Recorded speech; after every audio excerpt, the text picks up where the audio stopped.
그 더러운 목을 한순간의 망설임도 없이 베어버릴 수밖에 없다. 이 무서운 얘기. 지난 8일 중국의 오사카 총영사가 자신의 SNS에 쓴 글입니다. 중국 총영사가 저격한 대상은 일본의 다카이치 총리. 도대체 중국과 일본 사이에 무슨 일이 벌어지고 있는 건가? 시작은요, 11월 7일이었어요. 신임 일본 다카이치 총리가 중국이 대만에 군사행동을 하면 일본이 개입할 수 있다고 의회에서 발언을 합니다. 그때부터 중국의 거센 반발이 시작됐는데 뭐 여러 가지들을 제재하고요. 급기야 어제는 일본 소고기의 중국 수출길 다시 막아버렸습니다. 자, 이 중일 갈등 어디까지 번질지, 우리나라에 미칠 영향은 없는지 전문가 만납니다. 홍현익 전 국립외교원장 연결이 되어 있습니다. 홍 전 원장님 나와 계십니까? 네, 안녕하십니까? 예. 그러니까 중국은 원래 원차이나라고 해가지고 대만은 절대 양보할 수 없는 우리 땅이다 이런 거죠? 그렇죠. 대만 문제는 중국으로서는 절대로 양보할 수 없는, 네. 그러니까 뭐 자기 국토이기 때문에 그야말로 내정에 아주 제일 중요한 부분이다. 그래서 음. 자기 땅이라는 거죠, 자기 한마디로. 땅 그래서 그렇죠. 미국도 인정을 했고, 음. 1979년에 그 수교할 때도 인정했고, 72년에 키신저가 주울레한테 인정한 거고요. 네. 닉슨이 모택동한테 인정한 거죠. 그 예. 뭐 한국도 마찬가지고요. 그래서 음. 이 문제를 건드리면 중국은 반응할 수밖에 없는데, 음. 이게 이제 여차하면은 시진핑 주석이 4기 그 집권을 위해서 혹시 내년 말쯤이나 모종의 행동을 대만에 할 수도 있다는 가능성이 이제 미국 CIA나 뭐 이런 데서 나오고 있기 때문에, 이 어. 시진핑 주석으로서는 4기 집권에 방해가 되는 거는 다 제거하려고 하겠죠. 근데 어. 여기에 다카이치 총리가 만약에 그런 일이 벌어지면 일본의 존립위기에 해당한다. 그러니까 예. 뭐 일본은 전쟁을 불사하겠다 이랬으니까, 네. 이게 어떻게 보면은 다카이 총리가 중국한테 걸려들은 것 같아요. 예, 아. 예, 다까이치가 걸려들었다고? 저는 지금 예, 사실은 이제 그 질문을 드리려고 했어요. 예, 중국한테 대만이 어떤 존재인지를 우리도 알고 일본도 잘 알아서 늘 예, 그 문제에 있어서는 조심조심하면서 전략성, 모호성을 띄워왔던 거 아닙니까? 그렇죠. 예, 대만한테도 좀 이게 뭐 거슬리지 않으면서 중국한테도 거슬리지 않게 모호하게 외교 스탠스를 잡아왔던 건데 예. 어떻게 신임 다카이치 총리는 이렇게 직설적인 발언을 그것도 의회에서 했을까? 뭐 왜 그런 거야? 이 질문 드리려고 했어요. 다카이치 총리는 본래 뭐 상당히, 그러니까 보통 보수가 아니라 극우에 가까운 보수로 이제 알려져 왔고, 네. 과거에도 뭐 여러 가지 그런 얘기를 했고, 특히 대만에는 아주 친대만 행동을 계속 해왔고요. 음. 그렇기 때문에 이 다카이치 총리도 손해 볼 건 없다고 봅니다. 왜냐하면 집권 초기, 지금 한 달째 됐는데요, 딱. 네. 집권 초기보다도 오히려 10% 정도 인기가 올라갔기 때문에, 어. 이 발언하고도 인기가 안 떨어지고 있고 오히려 올라가고 있다고 합니다. 예. 그렇다면서요. 그러니까 그렇다면서요. 정치적으로는 손해 볼 게 없는 거죠.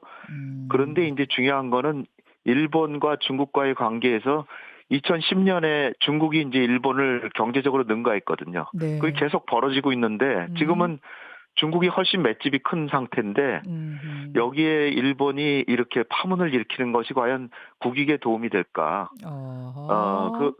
그게 이제 아마 시진핑 주석은 권위주의 체제이기 때문에 권력에 대한 욕심이 훨씬 더 강하죠. 예. 예, 말은 많이 안 하시지만 시진핑 주석이 그쵸. 실제로는 아마 4기 집권을 해서 무슨 일이든지 할 겁니다. 그러니까 거기에 다카이치 총리가 좋은 구실을 줘서, 이 어. 기회에 중국은 여러 가지 일본의 과거사에 대해서 전혀 독일과 달리 반성하지 않고 있는 것을 맹렬하게 파헤치고 해서 어. 일본의 약호를 죽여놓겠다. 하하. 저 어, 근, 이해됐어요.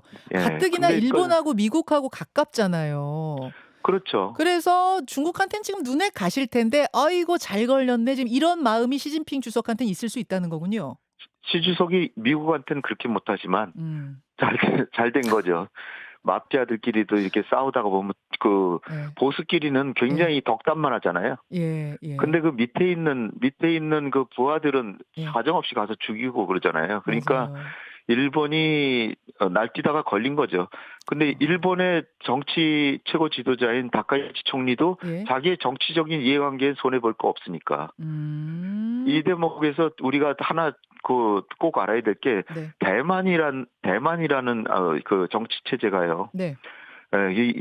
중국은 자기 땅이라고 그러지만 사실은 이 대만이 이제 독립체로 있다가 음. 청일전쟁 잘 아시잖아요. 1894년. 예. 그 직후에 일본에게 복속됐었죠. 그리고 이제 독립을 했는데 그 대만에서는 희한하게도 한국엔 반일 감정이 심하잖아요. 네. 대만에는 반일 감정이 별로 없습니다. 아, 그래요. 그래서 일본하고 대만은 굉장히 친근한 관계예요. 경제적으로도 굉장히 가깝고요. 경제적으로도 서로의 가깝고 의존도. 그리고 감정적으로도 대만 사람들이 일본에 대해서 반감이 별로 없더라고요. 저 아주 희한한 현상인데요. 그렇구나. 그래서 지금 대만 총통이나 이런 사람들도 네. 일본 중국에서 엊그저께 대만 총통에 대해서도 비난을 했는데 네. 외세에 기대 가지고 독립을 하려고 하는 건 그건 정말 어리석은 행동이다. 말도 안 되는 거고 있을 수 없는 행동이다. 그러니까 대만은 일본에 은근히 기대거든요. 한국과 다르죠. 한국은 일본에 대해서 굉장히 반일 감정이 심하잖아요. 그렇죠, 그렇죠. 그리고 센카쿠 열도라는 게 또 지금 중일 간의 그 영토 갈등의 제일 중요한 게 센카쿠 열도잖아요. 네. 그게 네. 오키나와 바로 밑에 있는 건데 네. 그것도 청일전쟁 직후에 일본이 병합한 거예요. 그랬는데 그 2차 대전 이후에 미국이 일본을 점령했잖아요. 네. 그리고 나서 1970년대 초반에 오키나와를 일본에 돌려줬는데 사실은 오키나와도 지금 중국에서는 자기 땅이라고는 얘기 안 하지만 그건 독립국이었다. 뮤구라 그래서 유구. 예. 그 독립국인데 일본의 땅이 된 건 미국이 농간을 부린 거다. 이렇게 생각하고 있는 거예요. 그 센카쿠 열도는 본래 중국 땅이고. 자, 정리하자면 가뜩이나 지금 중국 시진핑 주석 눈에 일본이 가시 같은 존재였는데 다카이치 총리의 이번 발언으로 그게 하여튼 불이 댕겨져 버렸다. 그러니까 트리거가 됐다. 이런 말씀. 그래서 중국에서는 반응이 막 쏟아져요. 일본 여행 자제, 일본 유학 자제, 중국 내 일본 영화 상영 연기, 게다가 그 일본 정부 오염수 방류 때문에 그 해산물, 수산물 예. 수입을 중단했다가 풀어준 지 얼마 안 됐거든요. 근데 다시 중단. 소고기 수입도 재개하려고 했는데 다시 중단. 뭐 요런 것들이 지금 줄여나오고 있습니다. 근데요, 원장님. 예. 엊그제 두 나라 외교관이 만났어요. 중국의 외교부 국장하고 일본 외무성 국장이 정례회의차 베이징에서 만났는데 실은 이제 중국이 일본한테 항의하는 자리였다고 해요. 근데 회의가 끝나고 나오는 장면이 중국 CCTV에 공개가 된 겁니다. 아까 제가 연구소에서도 보여드렸습니다만 중국 외교관은 좀 거만한 듯이 주머니에다 손 찔러 넣고 이렇게 아래를 내려다보고 있고 일본 외교관은 고개를 숙이는 듯한 모습. 요거를 이제 관영 매체가 보도를 했어요. 그리고 나서 또 일본이 발칵 뒤집혔단 말이에요. 이건 어떻게 보셨어요? 예, 일본 사람들은 굉장히 굴욕감을 느꼈을 법합니다. 중국 사람들은 역시 우리가 일본보단 한 수이구나. 그거 잘했다. 사실은 외교적으로 좀 결례를 한 건데 지금 분위기는 그런 게 아니라 중국과 일본 간의 어떤 지역 강대국으로서의 세대결을 하는 상황이기 때문에 네. 여기서 중국이 일본을 한 수 밑으로 보고 마치 선생님이 초등학생 꾸짖는 것처럼 이런 태도를 취하고 일본은 학생처럼 이렇게 고개를 약간 맞아요. 좀 숙이고 있더라고요. 맞아요. 그래서 아마 일본 사람들은 이거 정말 우리 당했다 이렇게 생각할 법한데 사실은 뭐 일본도 그 오사카 초용사의 그 다카이치 총리 목을 베겠다고 하는 거 그거 취소하고 뭐 바로 사과해라 뭐 이런 얘기도 했고 네. 일본 내부에서는 그 오사카 초용사를 페르소나 농그라타라 그래가지고 외교관으로서 이제 우리가 아주 싫어하는 사람이니까 추방하는 그 절차를 밟으라고 하는 여론도 있는데 일단은 중국에서는 시진핑 주석이 역시 우리 그 시 주석이 일본한테는 확실하게 그 우위구나. 그런 거를 과시하는 듯한 그런 모습이었기 때문에 중국 사람들은 아마 뿌듯함을 느꼈을 겁니다. 사실은 결례죠. 관영 TV에서 관영 TV, 그러니까 CCTV 같은 경우에는 우리나라 민간 방송이 아니라 사실 정부가 운영하는 방송국인데 저거를 틀었다는 거는 의도가 분명히 있는 거고 말씀하신 대로 결례인 거고요. 예. 거기다가 저게 지금 통역관의 통역을 들으려고 고개를 숙인 거다라는 해석도 있던데 그것도 예. 보기 아 나름일 것 일부러 고개 같습니다. 숙인 건 아닐 겁니다. 아 근데 그런 장면이 인제 쭉 찍어 놓고 보니까 '야 요거 좋겠다.' 그래 가지고 거기 고거만 잘라서 보도한 거겠죠. 그렇죠. 예. 예. 그 이래저래 어쨌든 저 장면 때문에 양국의 감정은 더 나빠진 상황. 예. 전날 비공개 회의였습니다만 저 자리에서 중국은 일본한테 그 일본 총리 발언, 유사시 개입 발언 철회하라 요구했고 그 자리에서 일본 외교관은 철회 못한다 답을 했답니다. 그렇죠. 예. 다카이치 총리가 끝까지 철회 안 할 거라고 보세요? 적어도 단기간에는 안 하리라고 생각되고요. 음. 이 다카이치 총리도 보통 정치인이 아니라 상당히 좀 보수 쪽으로 좀 약간 편향이 있기 때문에 네. 그게 자기 트레이드 마크거든요. 그리고 어. 그리고 일본의 여론을 보면 참 희한한 게 미국도 마찬가지인데요. 외국에 공격을 하거나 일본에서는 북한에 대해서 굉장히 아주 강경하게 대응하거나 네. 그러면 지지도가 팍 올라갑니다. 아 그래요. 희한해요. 음. 그러니까 일본이 평화 국가라고 하면서도 이 북한이나 한국에 대해서 이렇게 갈등이 심화될 때 음. 지지도가 떨어지는 게 아니라 네. 지지도가 올라가요. 내부 지지도가 그러니까 올라가니까 발언 철회 못할 거다. 근데 네. 말입니다. 지금 중국이 취하는 조치 보면은 제가 조금 전에 언급된 그 조치들뿐만 아니라 네. 중국 방첩기관이 일본 간첩 사건 적발했다고 밝히고 있고요. 또 무엇보다 중국은 히토류 카드가 있잖아요. 모든 전자제품에 그렇죠. 들어가는 그 광물 히토류. 히토류의 일본 수출을 막을 가능성 이러면 요건 굉장히 치명적인데 네. 요거를 쓸 가능성은 없을까? 어떻게 보세요? 예. 지금 카드가 그건 이제 주머니에 넣고 있는 거죠.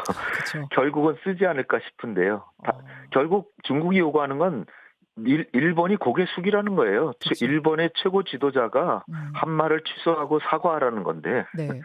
그게 아마 쉽진 않을 겁니다. 그냥 장관 정도도 아니고 총리이기 때문에.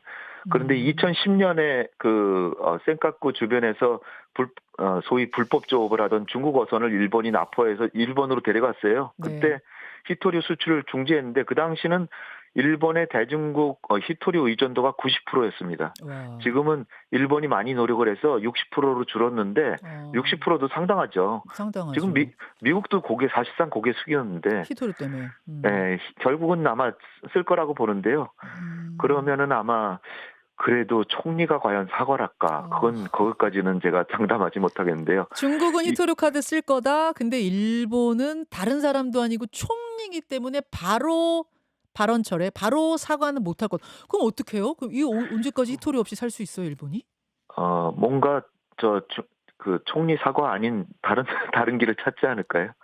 다른 아. 뭐 외교적으로 그냥 앞으로는 뭐 좀 그런 얘기를 안 하겠다는 식으로 뭔가 어. 어. 앞으로 약속 같은 건 잘 안 하고요. 예. 하여튼 뭐 유감이다. 뭐 그렇게 옛날에도 보시는군요. 한일 관계 안 좋을 때 뭐 일본 음. 천황이 그냥 유감이다 그러잖아요. 유감이라는 게 사과인지는 모르겠어요. 음. 유감이라고 뭐 그럴 유감이 수도 사과는 있고. 아니죠. 유감이 예, 예. 사과는 아니죠. 지금 아무튼 장기화될 거라고 보시는 거예요. 예, 네. 중국이 일본을 때리면 네. 경제적인 효과는 어떻게 되냐면은 네. 일본이 내각에서 금년에 0.6% 성장한다라고 지금 기대하고 있는데요. 1%도 안 됩니다. 성장률이. 예. 근데 0.36% 떨어질 거라는 거예요. 중국의 제재로. 아. 그러면 0.6%에서 0.3% 이하 성장으로 바뀌는 거죠. 허허. 일본이 지금 매우 어렵거든요. 네. 그런 상황에서 일본이 과연 버틸 수 있을까? 저는 좀 부정적으로 봅니다. 일본은 결국 못 버틸 것이다. 그렇게 옛날하고 다르거든요. 중일 관계가. 국력이. 근데요. 예. 우리 생각을 좀 해 봐야 될 것 같아요. 일단 네. 우리 가까운 이웃 중국과 일본이 이렇게 다투면 우리한테는 어떤 영향이 있는 건가? 우린 뭐 그렇게 나쁠 건 없죠. 음. 관광객이 당장에 지금 한국으로 지금 들이닥치고 있습니다. 중국의 관광객들이. 예. 그러니까 아마 서울이나 이런데 지금 중국의 캐대언 열풍으로 네. 서울 남산 보러 엄청 오잖아요. 맞아요. 예. 예, 그러니까 관광객도 늘어날 테고요. 음. 우리로서는 뭐 개입할 필요가 없어요. 그리고 이재명 정부가 음. 일본하고는 예상과 달리 일본의 그 극우들이 예상과 음. 달리 지난번에도 이시바 총리하고 굉장히 이재명 대통령이 일본을 먼저 방문해서 굉장히 관계를 개선하고 다카이치 총리하고도 굉장히 좀 좋은 정상회담을 했잖아요. 맞아요. 예. 일본의 극우들은 굉장히 실망하고 있다는 거예요. 어. 이재명 대통령이 굉장히 강하게 일본을 때려야 되는데 안 때려주니까 그래가지고 지금 한일 간에도 약간의 문제가 있는 게 지금 우리 그 비행기가 그 아랍에미리트 거기 두바이 에어쇼. 네, 두바이 에어쇼에 가려고 그랬는데 그걸 공중급여를 일본에 해주면 그거 웬만하면 해줄 텐데 안 해줬잖아요. 맞아요. 그 우리 비행기가 독도 인근을 비행했다는 이유로 안 해줬어요. 네, 네. 그래서 일본에서 개최하는 행사에 우리도 안 갔고 그 군에서 그래서요. 그래서 이거 네. 마냥 우리한테 좋은 거 아니라 다카이치가 우리한테도 극우 본색 드러내면 어떡해요? 그럴 가능성 없겠습니까? 거기에 대해서는 이재명 정부가 과거사와 영토 문제에 대해서는 단호히 원칙에 이거에 대응한다. 예. 이런 원칙이 있기 때문에 예. 지금 일본의 그 뭐 도쿄 안에다가 무슨 뭐 영토 전시관인가 뭐 그걸 확장했잖아요. 그게 네. 독도가 자기네 땅이라는 걸 홍보하는 거거든요.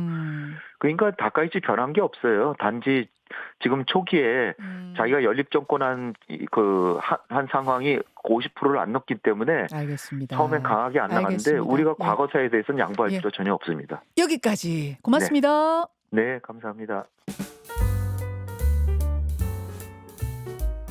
김현정의 뉴스쇼는 시청자 여러분의 참여를 기다립니다. 구독과 좋아요, 댓글 잊지 않으셨죠? 알림 설정을 해두시면 평일 아침 7시 10분 실시간 라이브도 참여하실 수 있습니다.